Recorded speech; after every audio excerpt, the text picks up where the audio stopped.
In this video, we will discuss about blood supply, lymphatic drainage, and nerve supply of lung as well as applied aspect of the lung. The lungs have functionally two distinct circulatory pathways. The pulmonary vessels convey deoxygenated blood to the alveolar walls of alveoli, and they drain the oxygenated blood back to the left side of the heart. Whereas the much smaller bronchial vessels are derived from the systemic circulation. The bronchial arteries supply the bronchial tree as well as pulmonary tissues. There is one bronchial artery on the right side which arises from the right third posterior intercostal artery, whereas there are two left bronchial arteries which arises directly from the descending thoracic aorta.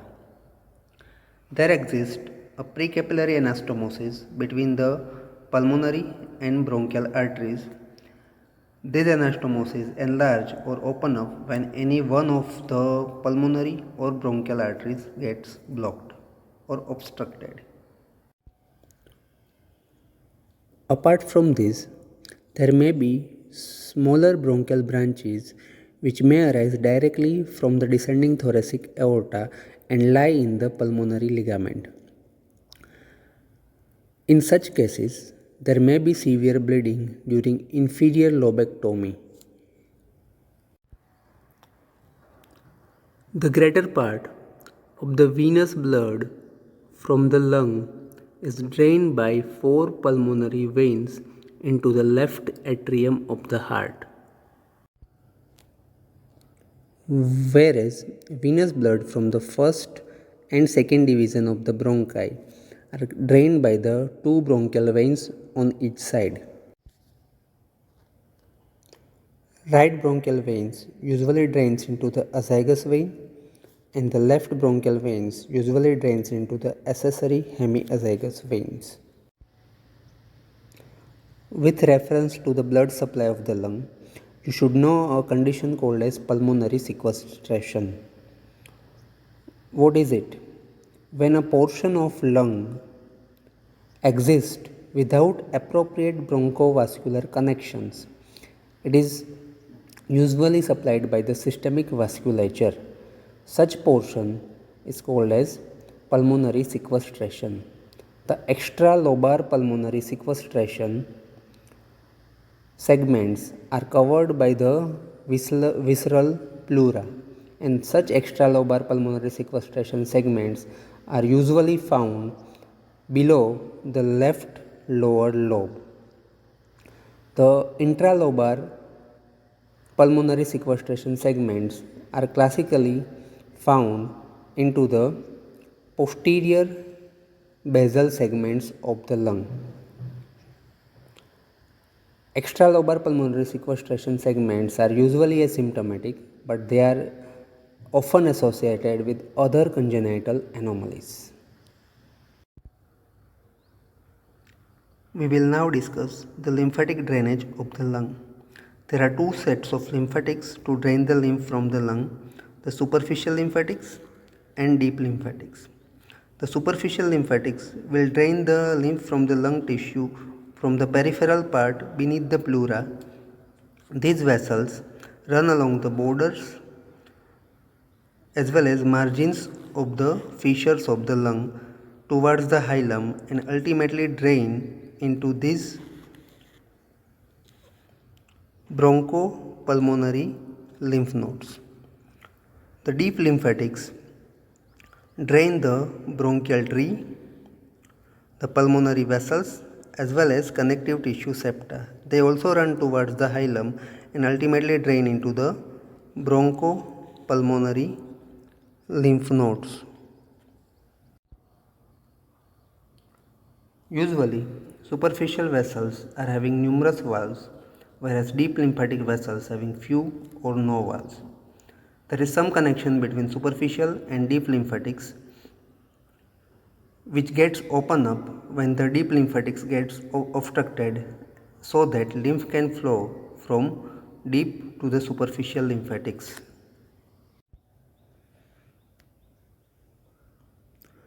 The nerve supply of the lung is derived from two sources. The parasympathetic supply is derived from the vagus nerve, and sympathetic nerve supply to the lung is derived from second to fifth thoracic sympathetic ganglia. Both these sympathetic and parasympathetic fibers flow from anterior and posterior pulmonary plexus with relation to the root of lung, and from these plexuses branches are distributed to the lung. Parasympathetic fibers derived from the vagus are motor to the bronchial muscles, secretomotor to the gland of the bronchial tree, and sensory to the lung. The motor fiber, when stimulated, causes bronchospasm by the contraction of bronchial muscles. The secretomotor fibers causes secretion from the glands of the bronchial tree, and sensory fibers are responsible for the stretch and cough reflex, and thereby they control the respiration by stretch reflex.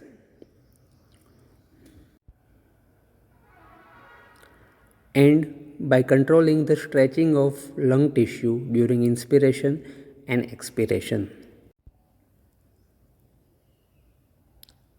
Sensory fibers derived from the thoracic sympathetic second to fifth ganglia are inhibitory to the bronchial smooth muscles and the glands of the bronchial tree.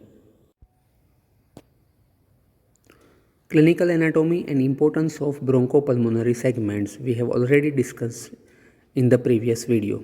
In this video, we will discuss applied related to the carina, bronchoscopy, and auscultation of the lung, as well as bronchial asthma. The carina is a hook-shaped process projecting backward from the lower margin of the lowest tracheal ring. It is a sensitive area, and when patient is made to lie on his or her left side, secretion from the right bronchial tree flows towards the carina due to effect of gravity. This stimulates the cough reflex and sputum is brought out. This is called as postural drainage. The bronchoscopy is a procedure to visualize interior of the bronchi by passing a bronchoscope through the mouth and trachea. The auscultation of the lung. The upper lobe is mainly auscultated above the fourth rib on both the side, and the lower lobes are best auscultated on the back. Middle lobe is auscultated between fourth and sixth rib, mostly on the right side.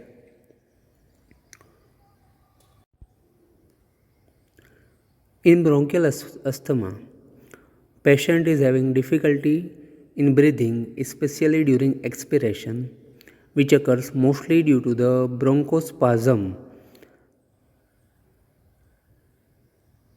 of the smooth muscles of the walls of the bronchioles.